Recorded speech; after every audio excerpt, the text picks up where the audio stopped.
Ito, tingnan natin. Ang tapang ni Dan Fernandez, pinapatawag daw ang mga vloggers. Tatlong komite sa Kamara ang magsasanib puwersa upang ilunsad ang investigasyon laban sa mga nagpapakalat na fake news at disinformation sa social media. Pangungunahan nito ni House Committee on Public Order and Safety Chairperson nito na si Santa Rosa City Representative Dan Fernandez kasama ang House Committees on... Yan naman to si Dan Fernandez. At tapang nga tao, no? Ito'y tinawag na duwag ni Atty. Topacio. Duwag. Hindi, maybe not directly, pero parang ganun. Kasi may sinabi to si Dan Fernandez na parang pineperahan niya itong kanyang kliyente ni Topacio na si Cassandra Ong. Pinatatagal lang daw ni Topacio yung kaso, kaya dapat sumang-ayon na si Cassandra Ong dito kay Dan Fernandez. Wag na siya magpagamit dito kay Atty. Topacio. So hinaamon ito ni Topacio. Ano sabi ni Topacio? Umalis ka dyan sa likod ng iyong kamera at ay kaya kasi may immunity po. Kahit anong sabihin niya dyan, hindi siya makakasuhan. Kaya nga labas ka dyan. Tapos sabihin mo sa harap ko. Bakit hindi magawa ngayon ni Dan Fernandez? Duwag. Sabi niya, kaliit-liit ko eh. Kaya indirectly, tinawag ito ni Topacio ng duwag. And until now, hindi siya pumapalag. Ayaw umalis. Nagtatago doon sa likod ng immunity. Hinahamon ka ng taong bayan, Dan Fernandez. Tanggapin mo ang sinasabi ni Atty. Topacio. Sabihin mo sa harap niya. Lumayas ka dyan sa immunity mo. Ayan ang problema sa atin eh. Para mga tao may mga baril eh. Matapang lang kasi may baril. Di ba? Parang ganoon. Ito may immunity kaya matapang, kaya tapang-tapangan. Ngayon, vloggers naman ang gusto nilang pagdiskatahan. Kaya matapang. Bakit? Nasa likod na naman sila ng immunity nila. Ito, as of the making of this video, ang kumpirmadong naimbita, si Atty. Trixie at saka si anong pangalan nito? Si Mark Anthony Lopez. Diba? So sino ngayon ang pinatawag? Pero hindi ko alam kung sino-sino pa mga ipapatawag.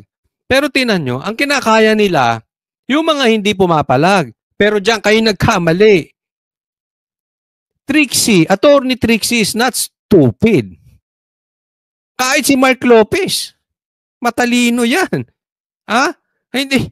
Ang talino niyan, Dan Fernandez, ay hindi galing sa Google. Kaya nga tinatawag ka nga mag-aral ka sa batas. Kung hindi ka man abogado, may mga staff ka namang abogado. Magpaturo ka ng maayos, hindi yung Google ka ng Google. Inaaral po yung batas. Matatalino to sila, Atty. Trixie, baka kahit si Mark Anthony Lopez, baka ini-small nyo. I-try mo pa English ka dyan. English kinamatis. Kung hindi, eto mga ito, nakakaasar lang. Kasi katulad niyan, class legislation, sinabi na po din yan, ito ako hindi naman po abogado, at ito yung pagkakaunawa ko kay Atty. Topacio dahil sinabi niya, hindi ka pwedeng magpatawag ng mga vloggers dahil para hindi inaatake ang Quadcom. Ang explanation ni Atty. Topacio, yan, class legislation yan, hindi ka pwede magpatupad ng batas na para sa isang grupo, para hindi atakihin ng isang grupo. Yan yung sinasabi kanina ni Chua. Class legislation daw po yung ginagawa nung gusto magpanukala ng firing squad. Chua, double standard ka. Ba't hindi mo sabihin yan kay Barbers tsaka kay Dan Fernandez?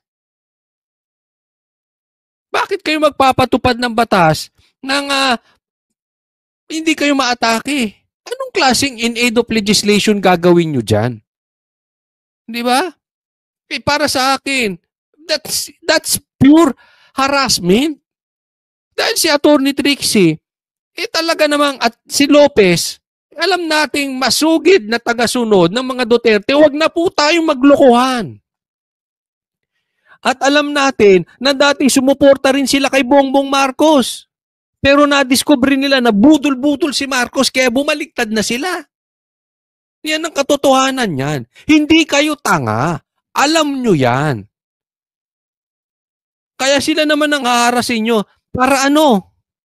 Yung blank items, yung blank space. Sino man ang nag-fill up niyan, dapat makasuhan. Pero ililihis nyo. Idadali nyo kayo sa vloggers. Diba? Ganyan ang mga pautot ninyo. Kakornihan nyo. Parang yung kakornihan mo na nagpapalugo ka na matanda. Trabaho ba ng gobernur? Kasi tumatakbo tong bilang gobernur eh. Trabaho ba ng gobernur magpali? Hindi ka naman ano. I have nothing against doon sa mga nagpapaligo ng matanda. Pero paipik kasi bakit ka magpapapicture nagpapaligo ka ng matanda? Halatang halata na nire-rape lang yung matanda. Ginagamit yung mga matatanda. Huwag ganun. Mag-e-eleksyon bigla kang ganun. Bakit dati hindi ka naglabas ng ano? Ng mga litrato na may nagpapaligo ka ng matanda. Anong kakornihan yan, Dan Fernandez? Public Information at Information and Communications Technology. Nakapagsagawa na ng closed-door meeting ang Tri-Committee para sa briefing ng mga kinatawan ng social media platforms gaya ng TikTok, araw ng Lunes, January 27. Sa susunod na linggo, nakatakdang magsimula ang unang public hearing ng Tri-Committee. Attorney Trixie, Mark Lopez, magdala na kayo kasi papakontempt kayo. Pagka dumating dyan si Paduano, sigurado mainit na naman ang ulo nun. Kasi itong investigasyon na to kasi merong final sa akin ng mga 60 mga ano to. Kapang mo, hindi ka nga makasagot kay Topacio. Mga House bills. And meron din privilege speech si Congressman Ace Barbers. At merong resolution na ipinail din. So kung titingnan mo, sama-sama siya. Hindi lang siya yung mga creation of mga content na talagang nagkakaroon ng false information na nadi-disseminate nila. But of course, yung digital literacy as well. Alam mo, Dan Fernandez, bibigyan kita ng halimbawa. Mas marami pang fake news ang mainstream media ngayon. Are you not aware of that? Hindi ka tanga. Ako'y naniniwalang hindi ka tanga. Ang daming pinapakalat ng mainstream na peke. Ba't hindi nyo sila paginitan? Yung mga supporters na vloggers ni BBM, ang daming pinapakalat na kalokohan, na fake news. Ba't hindi nyo iimbestigahan? Ba't hindi nyo rin ipatawag? Yung mga vloggers na sumusuporta kay Tamba, may mga fake news din. Gaya ng mga BBM vloggers, pare-parehas fake news yan, dalawang yan. Bakit hindi nyo patawag? Double standard kasi kayo. Naglolokohan tayo? Sa tingin nyo, yung mga sumusuporta na vloggers kay BBM, malinis? Come on. Ang bulag-bulagan kayo.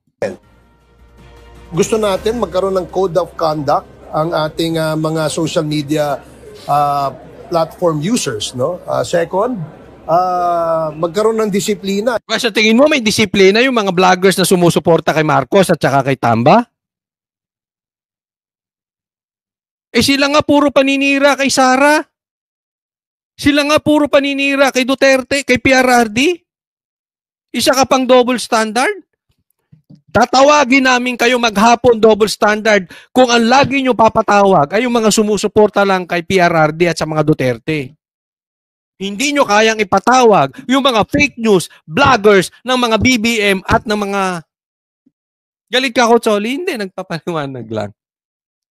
Hipokrito kasi ang datingan nitong mga ito. Yung responsible. Paano siraan nila si Sara?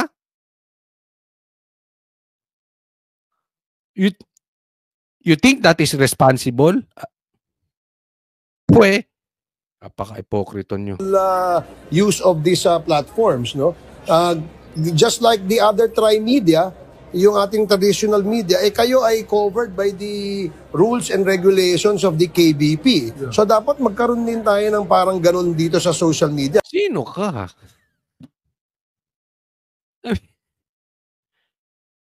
Ano alam niyo sa media? One-sided lang tinitingnan ninyo. Peke kayo.